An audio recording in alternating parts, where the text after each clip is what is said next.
What's up, guys? Lee Martin here from Sportsbook Review. Today, I'm so lucky again to have Flash sitting down with me, okay? This time, it's not going to be about his personal life, okay? We're going to talk about the NFL.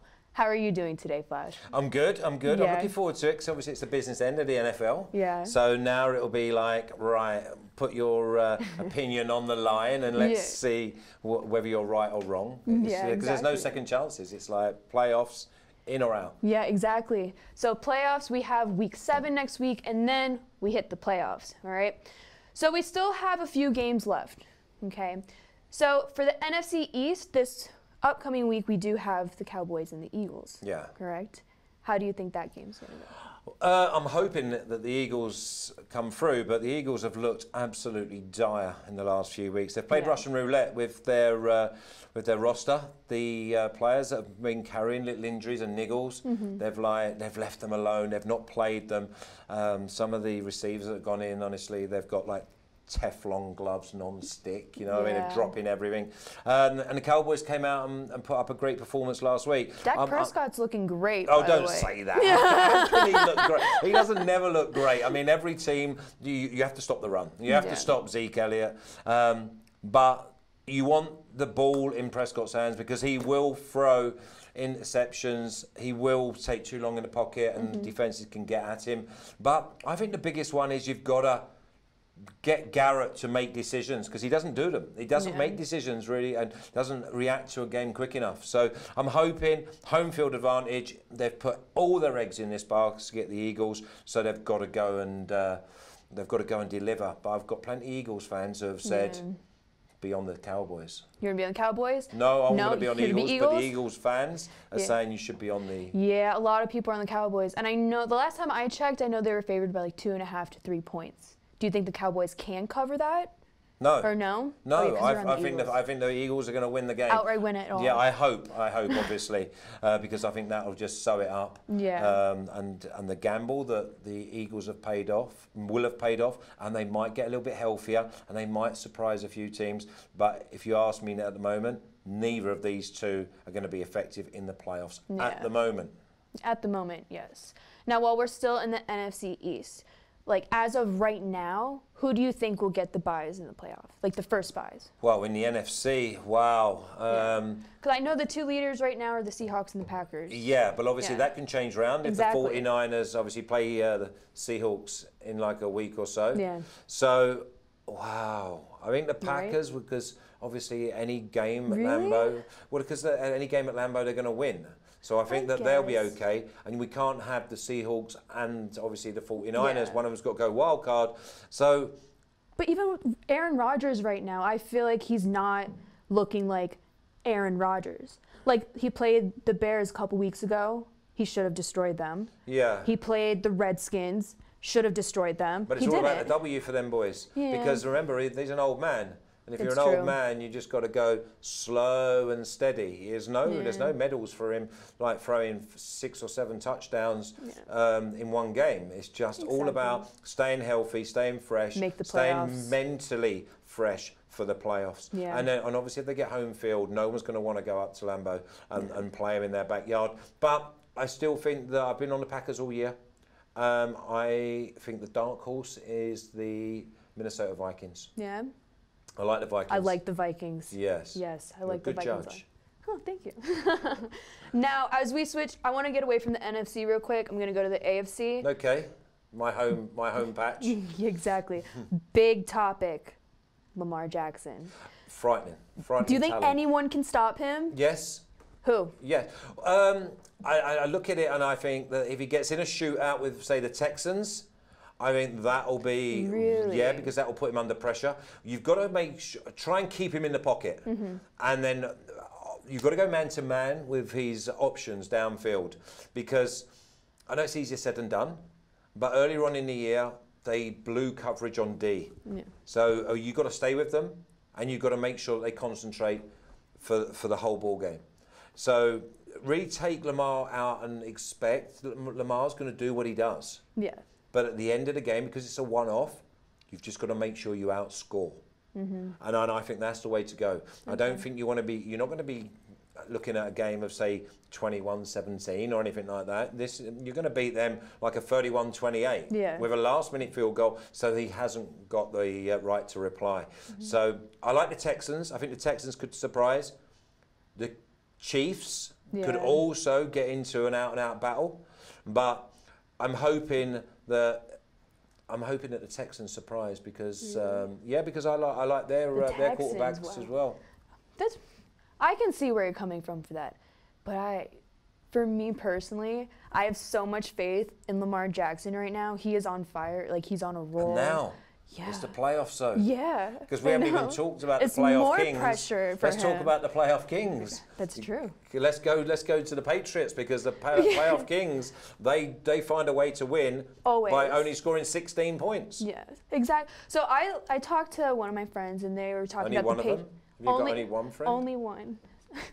But I was speaking to one of them, and they were talking about how the Patriots, but like over the years when they watched them play, they always not lose to small teams, say like Miami, but like they won't score a lot of points, you know? And sometimes they will lose. But when it comes time for the playoffs, that's when they come out ready and they destroy. So that's what someone told me. And that's what I don't know. That's like an opinion. That's what I don't know how to feel about that. Like, what's your opinion on that? Well, I think it goes back to failure to prepare for failure.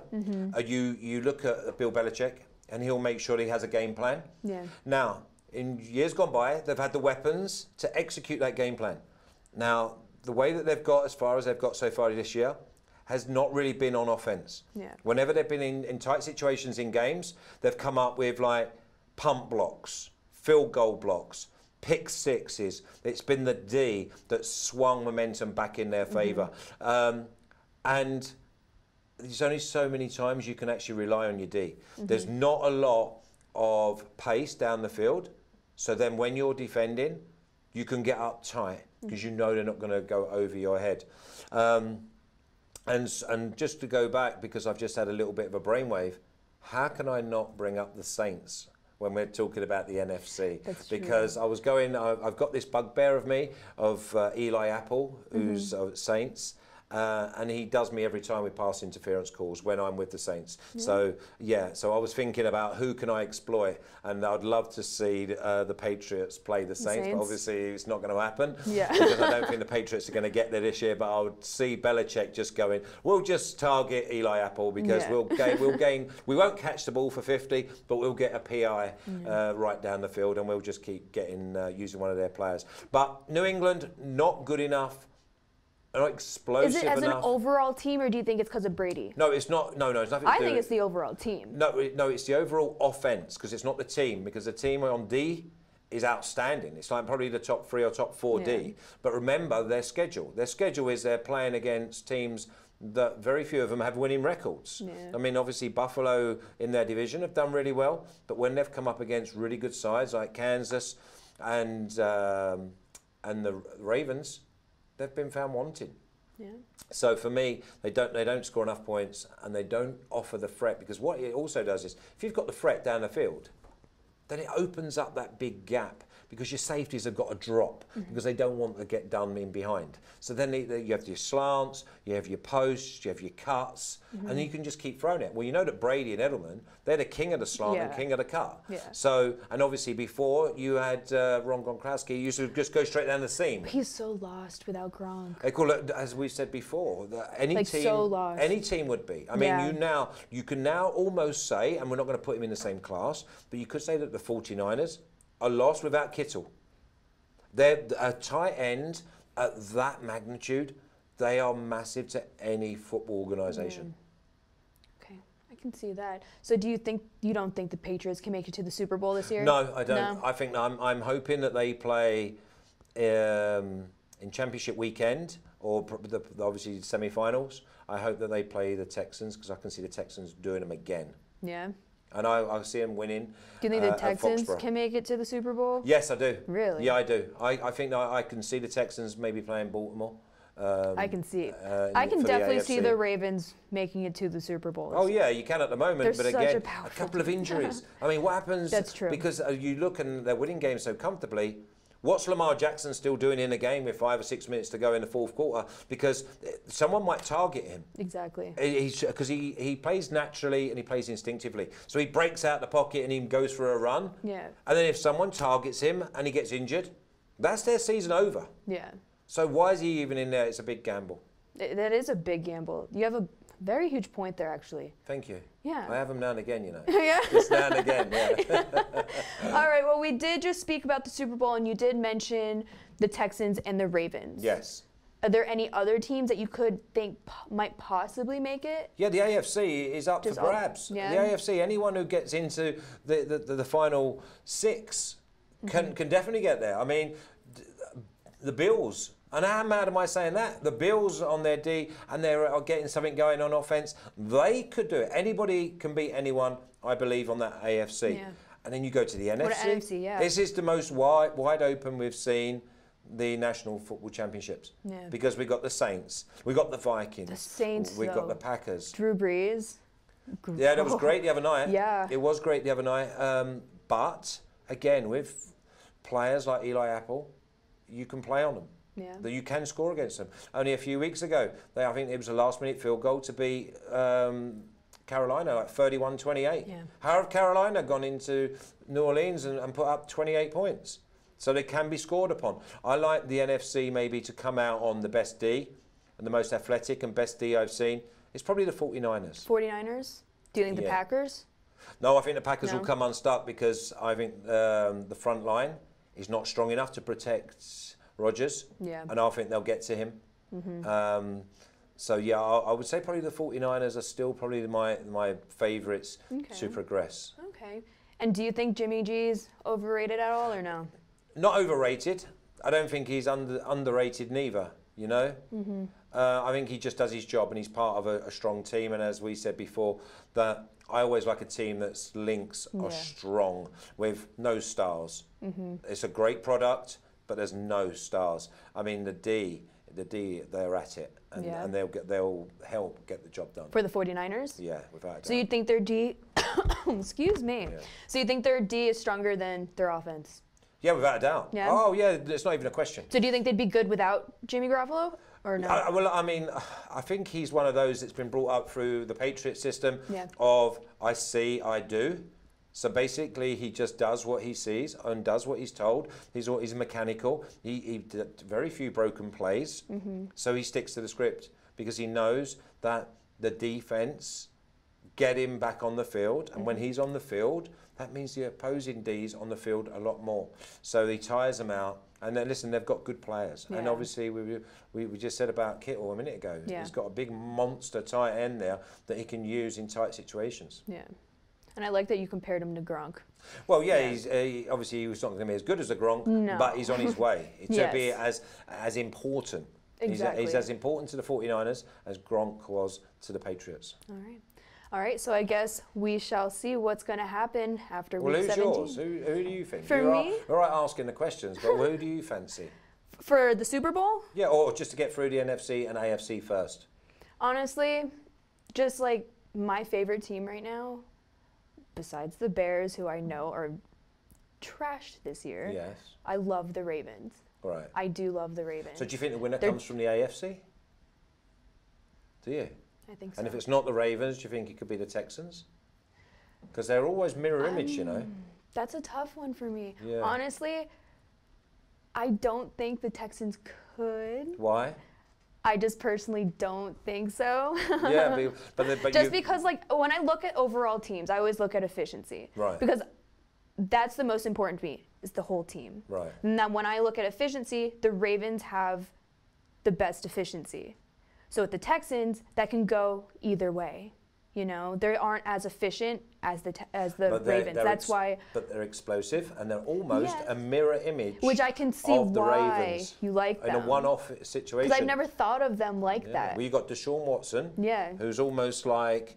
Deshaun Watson's been awesome this year. Well, exactly. Yeah. As Lamar Jackson has. But Lamar Jackson's so much better than Deshaun. Well, he is. He's going to be MVP. Exactly. But there again, would he still be MVP if Deshaun Watson takes the Texans to the Super Bowl and wins it? Probably. You think? Yeah. Okay. Because he's just that strong of a player. You know, like he played, I forget who they played, it was a couple New England. where he had an injured leg. And like I was expecting him not to run at all. And he comes out here running several times. I'm just like, you're injured. Yeah, exactly. Like, so if he can play like that, if he's injured, who can stop him? What's going to stop him? Unless it's like a major injury, unless like his whole team just isn't efficient anymore. Well, if they don't. You got to make him throw the ball and take out. Basically, if you know that he's only going to be one-dimensional and he's only going to be able to throw the ball and not run, because it's the runs that actually hurt you. It's when he breaks out the pocket. Run. Well, that's what I'm saying. So stop the run, stop it, contain, and make sure he throws it. And if you make sure you throw it, it may mean that you're going to have one extra man in the box. You go man to man, not zone, and you make sure that everyone else does their job and they can maybe pick him. And you think the Texans can stop him? I think in a one-off situation, it's not as one-sided as people think. I think that they mirror each other really well. But even under pressure, and like you have your MVP, like you have all this pressure on you. He's gonna come out. Yeah, but we go back to it last year with Goff and Breeze in the Saints and the Rams last year, and the Rams went into New Orleans and they come home triumph and ended up in the Super Bowl. So I would like to see the Ravens and the Texans in the final of the AFC. It'd be very interesting. Oh, it'd be magnificent. It'd be a very interesting game. Do you think that'd be a close game or like? No, I think it'll be a blowout. No, I mean I think it'll be like a shootout, not a blowout. Okay. So yeah, I think it will be right down to the wire, maybe field goal with like 45 seconds to go. And how are you feeling? That'd be a great game to watch. Yeah, it will be. I look forward to it. All right. Well, that's all I have for you today. Muchas gracias. Thank you for letting me pick you out. No worries. Of course. Thank you for having an opinion. Of course. All right, guys, thank you so much for tuning in today. Be sure to tune in next week to see who I'm going to interview next. Thank you guys so much for watching.